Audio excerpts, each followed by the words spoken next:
स्वागत है आपका जियो पॉलिटिक्स जोन में, जहां मिलती है आपको एक रियल अपडेट बिना किसी बकवास के। दोस्तों, कुछ दिन पहले यूरोप ने भारत पर आर्थिक सजा यानी सैंक्शंस लगाने की कोशिश की और निशाने पर आई हमारी दूसरी सबसे बड़ी रिफाइनरी नायरा एनर्जी, खासकर इसकी वारीनार रिफाइनरी। लेकिन भारत अब वो देश नहीं रहा जो चुपचाप सह जाए।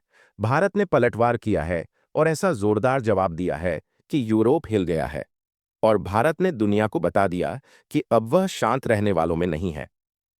अब भारत के साथ जो जैसा करेगा, वैसा ही जवाब भारत उन देशों को देगा। दोस्तों, वीडियो बहुत ही इंफॉर्मेटिव होने वाली है। अगर आप भी चाहते हैं कि ऐसे ही इंफॉर्मेशन आपको मिलती रहे, तो वीडियो को लाइक करिएगा और चैनल को सब्सक्राइब करिएगा, क्योंकि सब्सक्राइब और लाइक करने में एक सेकंड भी नहीं लगेगा, लेकिन हमको बहुत हेल्प हो जाएगी। चलिए वीडियो स्टार्ट करते हैं। अब बात उसी नायरा एनर्जी की जो यूरोपियन यूनियन सैंक्शन के पहले शांत थी, अब एक्शन मोड में आ चुकी है। यूरोप को एक साफ और तीखा मैसेज दिया है नायरा एनर्जी ने।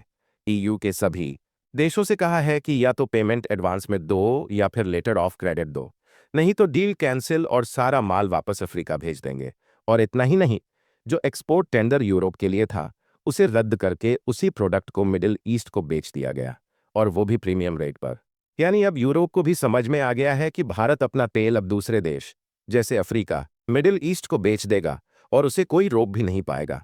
अब जरा सोचिए, यूरोप के सैंक्शंस जो अभी से 6 महीने बाद जनवरी 2026 से लागू होंगे, लेकिन भारत ने अभी जुलाई 2025 में ही जवाब दे दिया, जो यह बताता है कि भारत अब रिएक्ट नहीं करता, प्रोएक्ट करता है।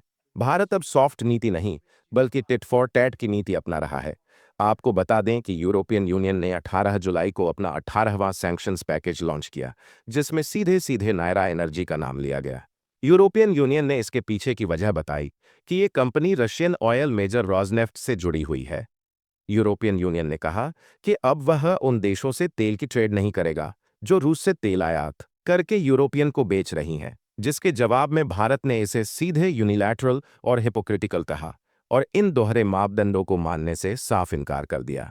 भारत ने साफ कहा कि यूरोपियन यूनियन का ये दोगलापन नहीं चलेगा। जैसे ही सरकार ने बयान दिया, तभी नायरा एनर्जी ने भी यूरोपियन यूनियन को सबक सिखाने की ठान ली, जिसके बाद सबसे पहले पेमेंट टर्म्स बदले गए। फिर यूरोप को कह दिया गया, अगर हमसे खरीदना है तो पहले पैसे भेजो। फिर जो नाफ्था कार्गो 14-18 अगस्त को लोड होना था, वो पहले ही मिडिल ईस्ट को बेच दिया गया, जिसे यूरोप देखता ही रह गया। और नायरा एनर्जी ने तो दो और बड़े फैसले लिए। सबसे पहले एशिया और अफ्रीका को शिपमेंट डाइवर्ट किया, क्योंकि इन इलाकों में डीजल की डिमांड बहुत ज्यादा है और ये देश यूरोप से ज्यादा दामों पर तेल लेने को तैयार हैं। और दूसरा था लीगल चैलेंज। नायरा एनर्जी ने ठान लिया है कि अब यूरोप को उसकी ही अदालत में चुनौती दी जाएगी और उसे उसी की जगह मात दी जाएगी, क्योंकि यूरोप का ये दोगलापन सिर्फ भारत के साथ नहीं चल सकता। अब यूरोप को सबके साथ सही तरीके से व्यापार करना पड़ेगा, बिना किसी डिस्क्रिमिनेशन के। और सबसे बड़ा गेम चेंजर साबित हुआ 63 करोड़ की नई इन्वेस्टमेंट भारत में ही लगाने का ऐलान। यानी यूरोप को सीधा संदेश, हम खुद की ग्रोथ खुद करेंगे, तुम्हारी इजाजत की जरूरत नहीं। अब सवाल, क्या इससे भारत को नुकसान होगा? तो सीधा और स्ट्रिक्ट जवाब है बिल्कुल नहीं, क्योंकि भारत की रणनीति ही अब बदल चुकी है। रिलायंस और नायारा दोनों ने रूस से कम तेल लेना शुरू कर दिया है और अब यूएई के मुर्बन ग्रेड की ओर शिफ्ट हो रहे हैं। यानी अगर रूस से तेल आए भी तो उसे एशिया या अफ्रीका में बेचा जाएगा। यूरोप की जरूरत अब हमारे लिए कोई मुद्दा नहीं रही।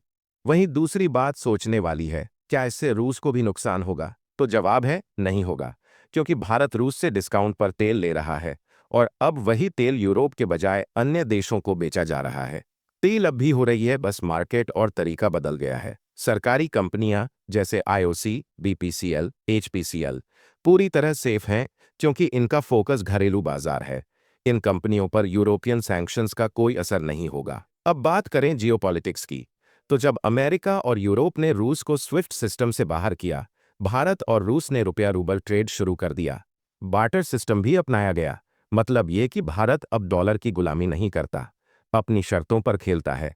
रिलायंस की जामनगर रिफाइनरी हो या नयारा की वारीनार, भारत अब एक रिफाइनिंग सुपर पावर बनता जा रहा है। पश्चिमी देशों को ये बात खटक रही है कि जिस देश को कभी गरीब कहा जाता था, वही अब प्रोसेस्ड फ्यूल बेचकर मुनाफा कमा रहा है। यही है वो असली दर्द यूरोप का, जो अपने ही सैंक्शंस के जाल में अब खुद फंसते जा रहे हैं। भारत ने दिखा दिया कि अगर हमें रोकोगे तो हम तुम्हें भूखा रख देंगे। और अगर आपको लगता है कि भारत अब सच में बदल चुका है और हर चुनौती का जवाब अब अपने अंदाज में देता है, तो इस वीडियो को शेयर जरूर कीजिए, ताकि हर भारतीय को ये गर्व महसूस हो कि अब हम झुकते नहीं, सीधा जवाब देते हैं। जय हिंद।